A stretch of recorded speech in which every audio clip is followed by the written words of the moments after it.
they might get images, but that's technically not remote viewing, is it? Remote viewing is simply downloading information, very specific data pieces, not necessarily being there and being able to interact with the subject. You know, a medium might be able to do that. A psychic might be able to do that. But a remote viewer doesn't connect with the psychic entity of the living person they're trying to connect with. Gotcha. So it's distanced in a way. So, but yeah, there are several different levels of remote viewing that can be done. You can do it on a leader level, where you can have a leader sitting down with you, and what are you seeing? Well, then the remote viewer will say, I see a couch. Okay, you see a couch. What kind of fabric is on the couch? Well, it's rough fabric. Okay, what color is the fabric on the couch? Well, it's a red rough fabric. Okay, against which wall is the couch sitting?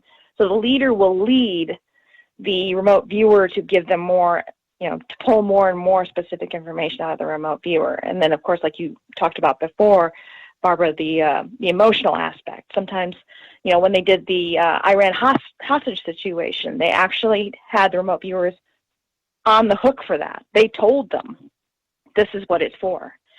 And, of course, going out and finding, oh, gosh, how can I forget this?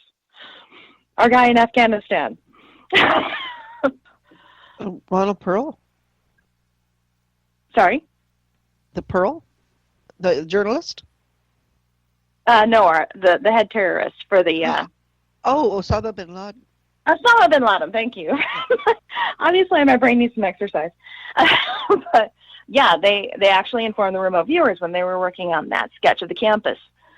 We're looking for this guy. This is why we're looking for him. And, of course, that emotional feedback came across with the remote viewers because, of course, they understood the urgency of it and trying to find the guy. So they actually did inform the remote viewers what they were looking for at that case.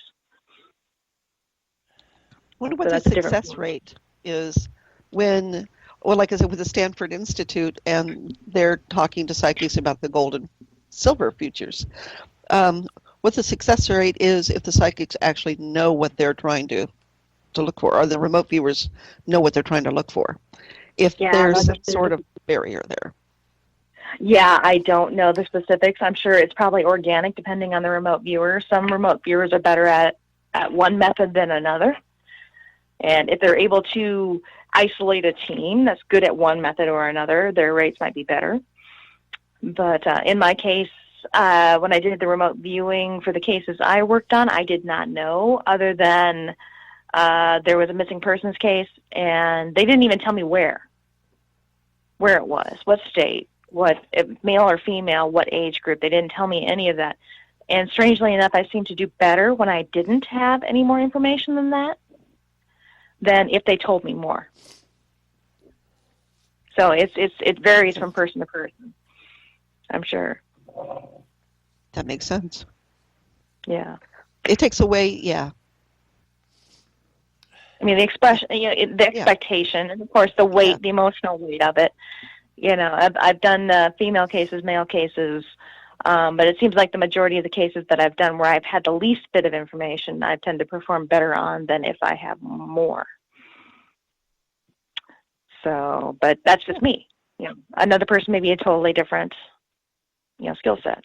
Now, what do you think the success rate is for group viewing as opposed to just one person and, say, a leader?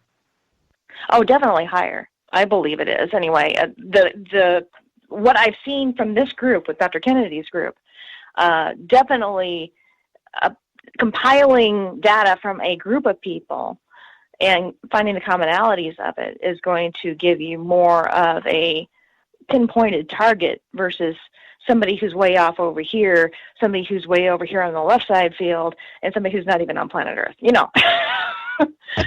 Yeah. So, but yeah, sometimes it happens. Sometimes that just happens. Sometimes when you're doing a remote view, you pick up on another case somewhere else, and you may not even be aware of that.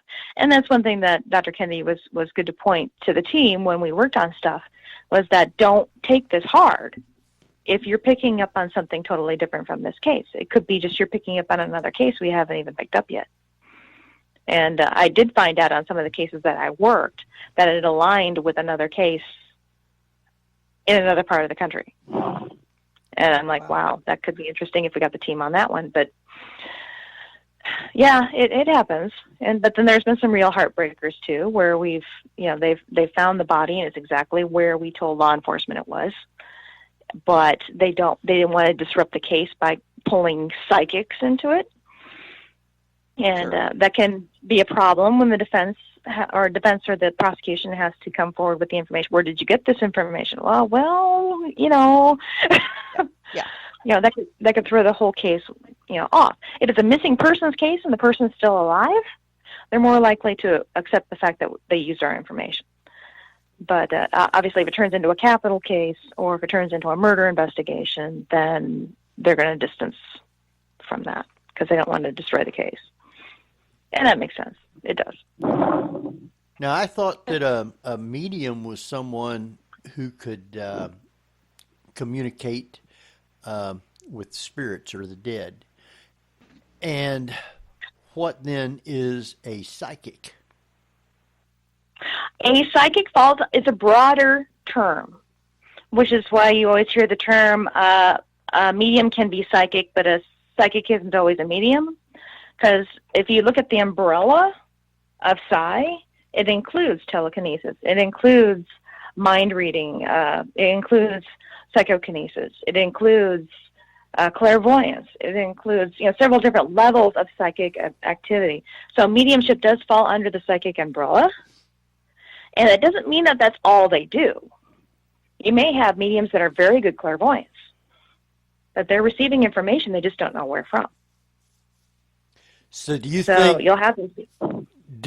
that everyone has the ability to be a medium? I think that's probably more of a gift that's probably given at birth. Whether or not somebody chooses to use it at birth is another question entirely. There might be people that down the road decide they want to cultivate that gift and see if they can use it, and then all of a sudden, yes, they can. But I believe that ability is kind of given genetically at birth. But everybody's psychic to a point. Everybody has intuition. Everybody has that little voice in the back of their head that steers them left when they could go right. It's kind of like what I tell people. It's like everybody can learn how to play the piano, but there's very few Mozarts. So you're born with the ability. Just how good you are is somewhat genetic disposition. It's rolling the dice. So not everybody can be John Edward. Not everybody can Kim Russo or Teresa Caputo. Those are special cases, like Alison Dubois. I mean, she was heavily studied by Dr. Gary Schwartz. He wrote a book on her called All About Medium because he was so impressed with her ability. Because not only could she see and hear, but she had other abilities as well. And that's not always common in somebody who's psychic. Sometimes they just have one little bit that they can do, or they can hear but can't see, or they can know but not see or hear. But she could do all of it. Oh.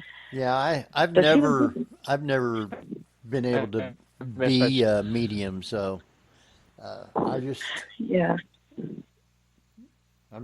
television show itself is based on some of the stuff that she's done. It's not completely.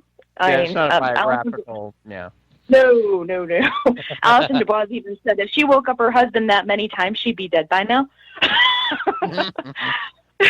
It's always how the show starts out is she's having a dream and she wakes up and her husband's like, what did you have now? What? And she just be, oh, nothing, just a dream, go back to sleep. Well, but she said, but her marriage went through that many wake-ups in the middle of the night that she'd be dead by now. Her husband would have killed her. So are you a medium or a psychic? I would not hang out my shingle being a medium. I would not give readings like that sort of thing. But, doing this for 30 years, you have that tuned in feel when you walk into locations. And I found out if I trust that feel, if I trust what I'm receiving, most of the times I'll get clients going, yeah, how did you know about that? Well, yeah, we do see that lady upstairs. Wow, those stairs are the hardest part of the house. We can't go up and down them. And I'm like, well, this is what I'm getting, and I'll say. And they're like, yeah, that makes plenty of sense. And I'm like, oh, well, okay. And from what they show in a lot of parapsychological studies is they find that there's a genetic disposition to the ability. So if you have a mother that could do this, or a grandmother that had those dreams, or a grandfather that was really good at predicting stocks, but not really doing any research on it, they just knew, chances are you would have a more advanced ability than other people would. And I didn't learn until late in life that my grandmother had that skill. And it seemed like the moment that I learned. Yeah. Go ahead. Yeah, it wasn't until I learned about that all of a sudden the can opener must have taken the lid off. Because all of a sudden it's like, oh. Because I had mediums and psychics that work with me in the field all the time, and they've told me, it's like, they like you. I'm like, what do you mean they like me? Oh, well, you glow funny. Like, I glow funny. Like, you can do what we can do. And I'm like, no, I can't. I am in the world, but not of it. I am the researcher. I am the observer. I don't do this. And it wasn't until I really started working with Lloyd that he said, you cannot be part of this world and not affect it. You cannot. Physics has already proven that. You cannot be in this reality and not be affecting it by being there or observing it. True. Very much so.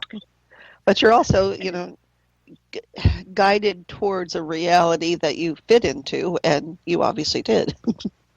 Right. You're programmed from birth. And we have a lot of children that have experiences when they're children, and I'm sure this is, you've heard this a lot of times on your show, where these children will have these experiences, and the parents are just like, oh, you're having a nightmare, go back to bed. Or, oh, you're just, your imaginary friend's not real, just, stop talking about it. And eventually the programming in that environment will shut the child down from having those experiences. If you're lucky, you might be born into a family that's very open to that and used to having those experiences, and they might help cultivate an environment where you could grow and learn. We see that sometimes in the spiritualist communities, where it's a religious practice to be a medium, where they teach their children from knee-high to a pup how to use Ouija boards. To them, it's no big deal.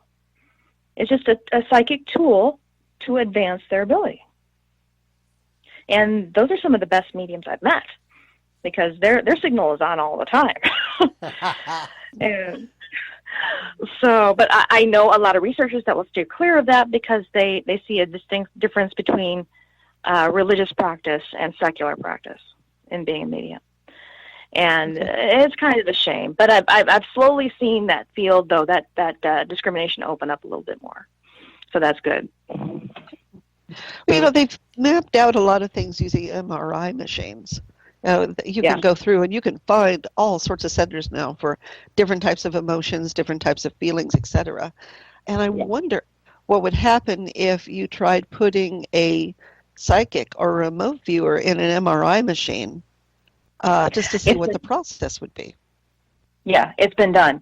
Actually, well, I should say it's been done, particularly to your definition.